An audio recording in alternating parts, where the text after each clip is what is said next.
Hello साथियों, मैं मिथुन आपके अपने YouTube चैनल कलम से क्रांति T20 में स्वागत करते हैं। तो चलिए आइए आज का सेशन हम लोग स्टार्ट करते हैं।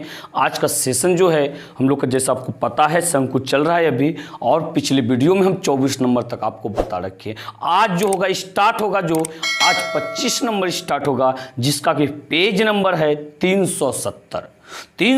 आप अपने बुक भारतीय वन बुक में निकाल करके इस क्वेश्चन का मिलान कर सकते हैं कि आपके ही बुक भारतीय भवन से हम बता रहे हैं, जो कि आप लोगों का सबसे फेवरेट बुक है। तो देखिए यहाँ पे 25 नंबर क्वेश्चन। तो ऐसे एक मेरे विद्यार्थी ने इसका सॉल्यूशन हमें भेजे थे कि सर ये ऐसे होगा, अब पर उनसे कहना चाहते हैं कि आपका थोड़ा कहीं मिस्टेक था, आप इन चीज़ों को समझने का प्रयास कीजिए।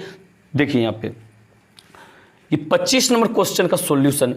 सबसे पहले अब क्वेश्चन को पढ़िए। क्वेश्चन आप देख पा रहे होंगे।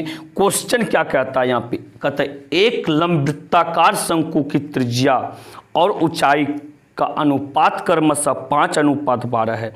यदि उसका आयतन 314 घन मीटर हो तो उसकी त्रियक ऊंचाई तथा आधार की त्रिज्या ज्ञात कीजिए। और कह रहा है साथ ही पाई बराबर 3.14 लें। पाई का वैल्यू 3.14 लेने के लिए कह रहा है। तो भाई साहब सबसे पहले एक लंबवृत्ताकार शंकु की त्रिज्या, तो एक शंकु सबसे पहले आप बना लीजिए, ठीक है। एक क्या कीजिए, आप शंकु को बना लीजिए। एक हम शंकु बना लिए, ये ऊंचाई हो गया, ये हो गया त्रिज्या हो गया, ठीक है, और ये त्रियक ऊंचाई हो गया। तो अब देखिए यहाँ पे क्या कहता है, शंकु की त्रिज्या और ऊंचाई का अनुपात दिया गया है। तो यहाँ पे मानना पड़ेगा आपको, माना कि शंकु की त्रिज्या, माना कि शंकु की त्रिज्या यानी कि r बराबर, या अनुपात में 5 है तो इसको आप x के पदों में मानना पड़ेगा। डायरेक्ट आप 5 नहीं मान सकते, अनुपात का मतलब कुछ भी हो सकता है। 5:, देखिए आप बताते हैं 5:12 का मतलब क्या होता है। अब पहले लिख लीजिए ऊंचाई, क्या चीज, ऊंचाई यानी कि h बराबर जो यहाँ पे है 12x मान लीजिए। देखिए 5:12 का मतलब क्या होता है, उन चीज़ों को आप समझिए। डायरेक्ट 5 और 12 नहीं लिख सकते हैं आप। 5:12 का मतलब हुआ, यदि त्रिज्या 5 हो तो भाई साहब ऊंचाई 12 होगा। लेकिन जरूरी नहीं कि 5 ही त्रिज्या होगा, हो सकता है कि त्रिज्या जो है 10 भी हो सकता है। तो भाई ऊंचाई उस दशा में क्या हो जाएगा, 24 हो जाएगा। हो सकता है कि त्रिज्या जो है 15 होगा तो ऊंचाई क्या हो जाएगा, 36 हो जाएगा। आप इन चीज़ों को समझिए, समझने का प्रयास कीजिए। तो डायरेक्ट आप 5 और 12 नहीं मान सकते हैं, उसको x के पदों में ही मानना पड़ेगा। क्लियर है ये चीज़ ना। इसके बाद आइए आप आगे देखिए क्या कह रहा है। आगे जो कह रहा है, इसने कह रहा है ये, यदि उसका आयतन 314, आयतन कितना है 314, यहाँ लिखिए आयतन, आयतन यानी कि v बराबर है 314। क्या इकाई क्या है इसका, मीटर क्यू। ये क्या है, मीटर क्यू, घन मीटर है। तो उसकी त्रियक ऊंचाई तथा आधार की त्रिज्या ज्ञात कीजिए। त्रियक ऊंचाई आधार की त्रिज्या ज्ञात करना है। देखिए यानी कि त्रियक ऊंचाई यानी कि L बराबर व्हाट, कोमा त्रिज्या, आधार की त्रिज्या, यहाँ लिखिए त्रिज्या यानी कि r बराबर व्हाट। ये दो चीज़ हम लोग को फाइंड करना है। तो हम लोग ये किसको कैसे निकालेंगे, ध्यान से देखिएगा, बिल्कुल इंपॉर्टेंट सवाल आपका ये है। तो सबसे पहले सूत्र लगाएंगे, सूत्र से चलेंगे, सूत्र से। सूत्र कौन सा लगाएंगे, जो कि हमको यहाँ पे दिया गया, आयतन दिया गया, आयतन का ही सूत्र लगाएंगे हम लोग। तो आयतन बराबर, आयतन बराबर, तो हेडिंग डाल रखें शंकु, तो शंकु का ही आयतन समझिए आप, क्या होता है 1/3 पाई r²h। क्लियर है ये चीज। इसके बाद अब आइए आयतन, देखिए आपका 314 दिया गया है, तो आप यहाँ पे 314 रखिएगा, 314 बराबर 1/3 अब गुना पाई है, यहाँ पे पाई का वैल्यू क्या था 3.14 लीजिए, अब गुना r², तो भाई साहब r कितना है 5x है, 5x का ये क्या हो जाएगा, होल स्क्वायर हो जाएगा, गुना h है, h कितना है 12x है। बातों को समझें आप। इसके बाद देखिए दशमलव उड़ाइए, नीचे कितना हो जाएगा 100 हो जाएगा। ये हो गया 314 गुना 314 बराबर 1/3 गुना 314/100 गुना, अब 5x गुना 5x क्या हो जाएगा, 5 पचे 25 हो गया, एक्स स्क्वायर गुना 12x हो गया। अब देखिए 314 से 314 खत्म एक बार में। इसके बाद आप क्या कर सकते हैं, इसके बाद देखिए यहाँ पे क्या है, तो आइए अब कहाँ, देखिए यहाँ पे इन चीज़ों को बाय क्रॉस कीजिए। 100 गुना 3 300 हो गया ये क्या हो गया आपका, ये तो यहाँ से काट सकते हैं, 25 चौके 100, 4 तिया अब 12 हो गया, तो 4 तिया 12 एक बार लिख लीजिए, 4 तिया 12 बाय क्रॉस कर रहे हैं, ठीक है। और यहाँ पे कितना हो गया 12x क्यू, ठीक है। तो बताइए यहाँ पे 12x क्यू हो गया, तो अब क्या कर सकते हैं, 12 से 12 को कटा दीजिए एक बार में, तो इस और ये x बराबर आपका 1 हो गया, इस x बराबर क्या हो गया, x दिए तो इसलिए कि x क्यूब बराबर 1, तो इसलिए x बराबर क्या हो गया, क्यूब रूट 1 का घनमूल कितना निकलेगा, 1 ही निकलेगा। यानी कि x का वैल्यू आपका कितना निकला, 1 निकला, x का वैल्यू क्या निकला, 1 निकला। इसके बाद आप समझ पा रहे होंगे, तो अब क्या लिखेंगे, इसलिए जो चीज x के पदों में 2 चीज दिया गया था, पहले इन चीजों को आप निकाल लीजिए कि वो रियल में है कितना। इसलिए शंकु की त्रिज्या,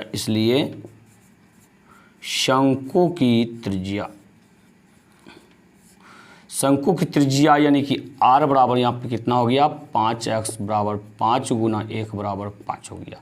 क्लियर ये। अब क्या निकालना है आपको, अब निकालना, ऊंचाई दिया गया है h,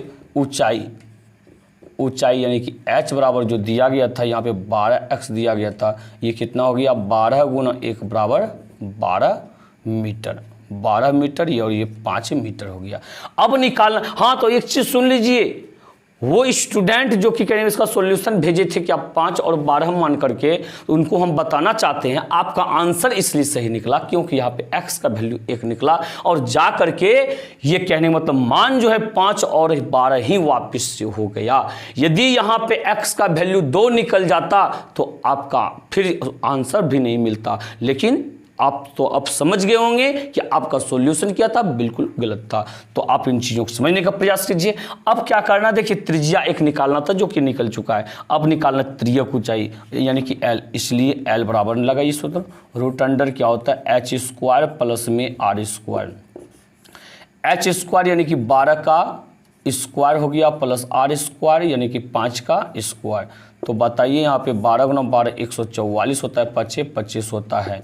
इसके बाद देखिए 5 4 9 हो गया, 4 2 6 1, तो बोलिए 13 गुना 13 होता है क्या, बराबर ये 13 मीटर हो जाएगा।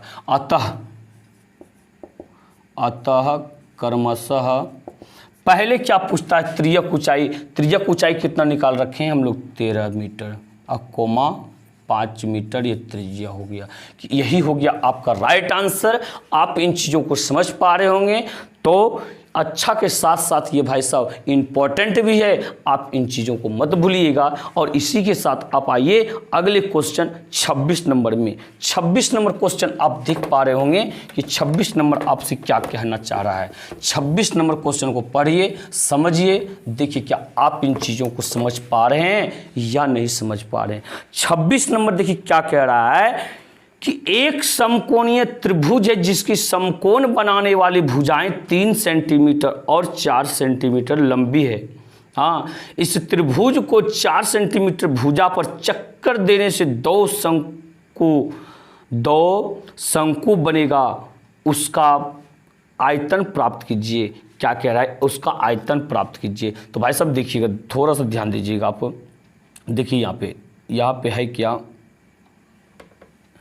एक समकोण त्रिभुज, सबसे पहले एक समकोण त्रिभुज है। समकोण त्रिभुज को आप समझ पा रहे होंगे कि यही होता है समकोण त्रिभुज, ठीक है, जिसका कि कितना 3 सेंटीमीटर 4 सेंटीमीटर लंबी भुजा है। ये मान लीजिए आपका है 3 सेंटीमीटर और ये आपका है 4 सेंटीमीटर ना, हो गया।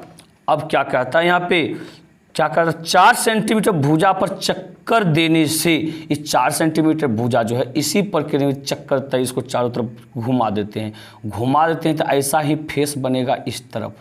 ऐसा ही फेस बनेगा सेम, इस तरफ दूसरी तरफ बनेगा, ठीक है। और ये बन गया एक शंकु का आकार ले लिया, एक शंकु का आकार ले लिया, ये क्लियर है। तो चक्कर देने से जो शंकु बनेगा उसका आयतन प्राप्त कीजिए। अभिष्ट शंकु यहां लिखेंगे,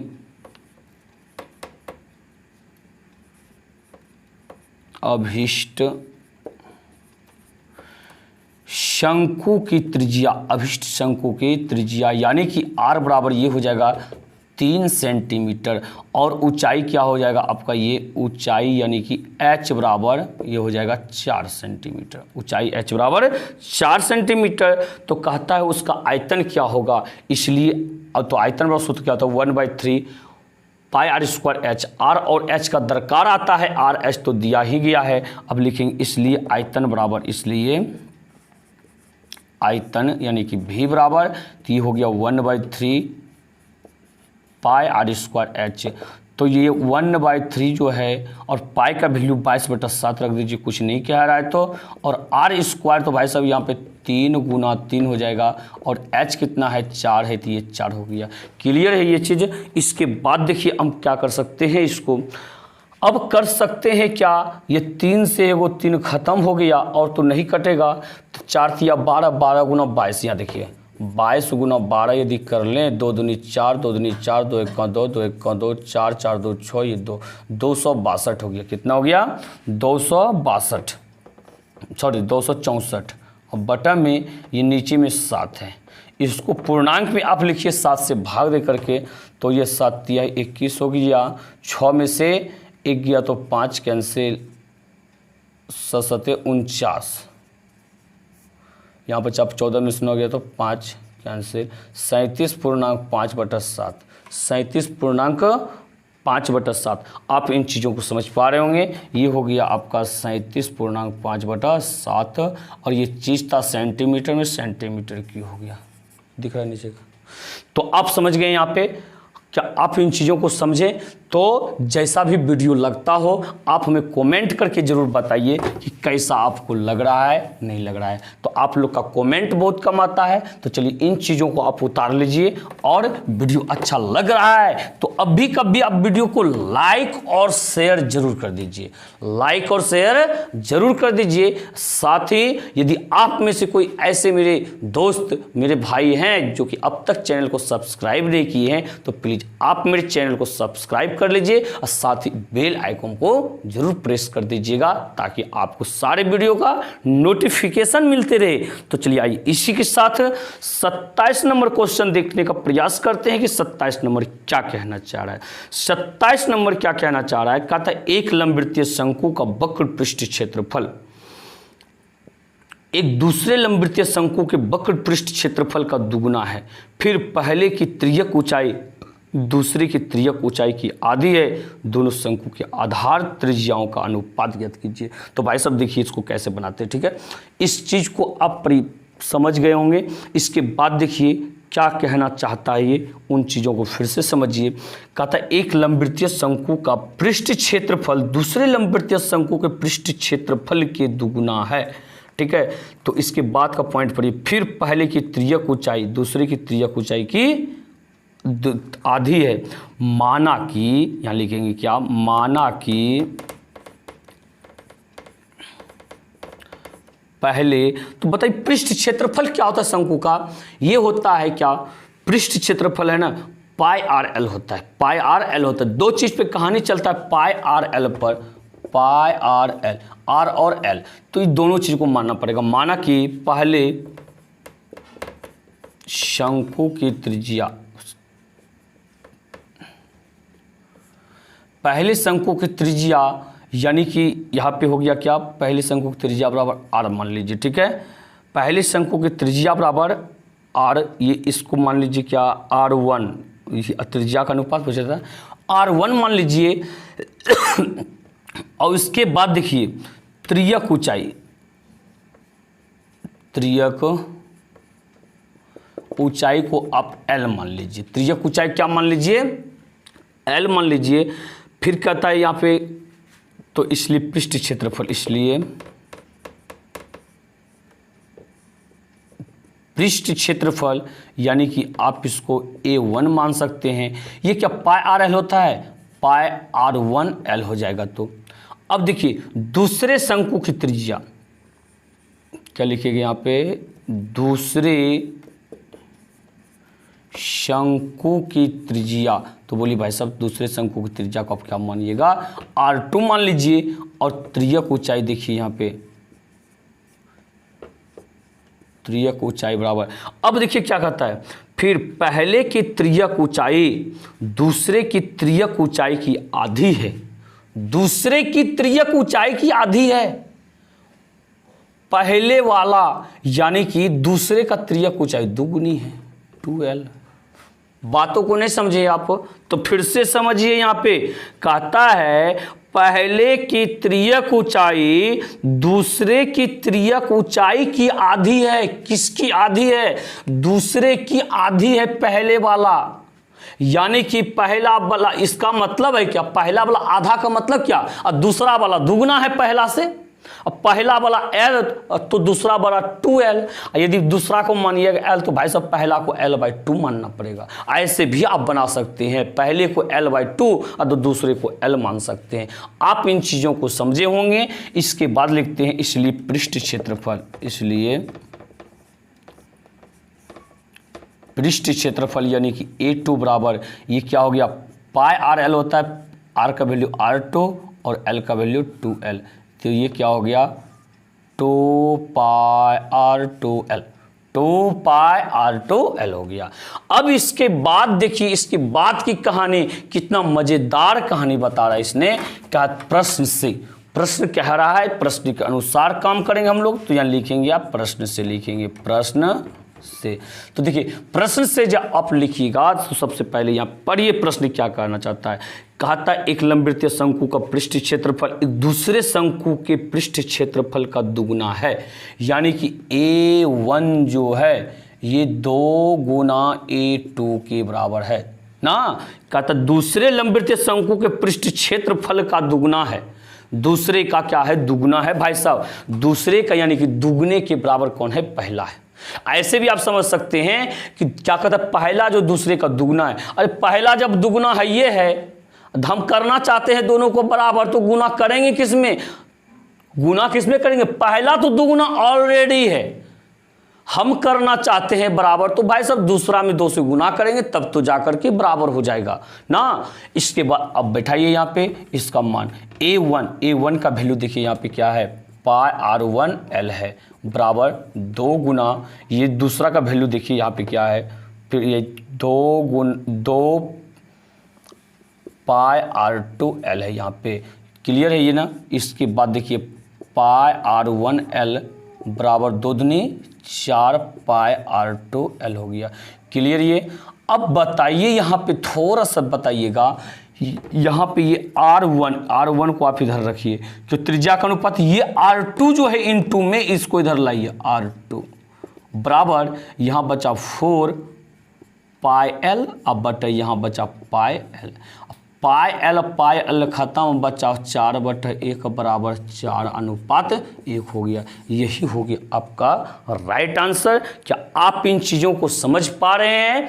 तो क्या कहना चाहता था क्वेश्चन, क्या क्वेश्चन की भावनाओं को आप समझ पा रहे होंगे? यदि आप क्वेश्चन की भावनाओं को समझ पा रहे होंगे तो 100% आप इन सवाल को भी समझे होंगे। इसके बाद हम आते हैं अगले वीडियो में, मिलते हैं आपसे अगले क्वेश्चन के साथ। इस एक्सरसाइज में सिर्फ और सिर्फ 3 क्वेश्चन बचा हुआ है, जो कि अगले वीडियो हम बता करके फिर स्टार्ट करने वाले हैं अगला, यानी कि गोला स्टार्ट करने वाले हैं। वीडियो अच्छा लगा हो भाई साहब लाइक शेयर करना मत भूलिएगा, और यदि आप में से कोई सब्सक्राइब नहीं किए हैं तो प्लीज़ आप मेरे चैनल को सब्सक्राइब जरूर कर लीजिए। बिल्कुल हम अच्छी तरह से आपको बताने वाले, और जैसे गोला खत्म होगा ना, हम आपके लिए लेके आएंगे ऑब्जेक्टिव सेशन। ऐसा ऑब्जेक्टिव बताएंगे ना कि एग्जाम में एक भी ऑब्जेक्टिव को आप नहीं छोड़िएगा। तो चलिए इसी के साथ जय हिंद जय भारत।